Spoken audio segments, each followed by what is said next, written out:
How to install Apollo Group TV on Roku. I'm going to tell you how to install Apollo Group TV on Roku. First, let's be clear. Apollo Group TV doesn't have a native Roku app, but there's a workaround: screen mirroring. Step 1. Make sure your Roku and your phone or PC are connected to the same Wi Fi network. Step 2. On your Roku, go to Settings, System, and then Screen Mirroring, and set it to Prompt or Always Allow. Step 3. On your phone, enable screen mirroring or casting. This might be called Smart View on Samsung or Screencast on Android.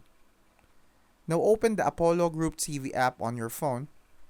If you're on iPhone, use AirPlay instead.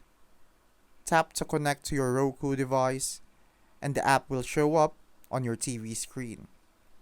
If you're using a PC, press Windows plus K, select your Roku, and it'll mirror your desktop.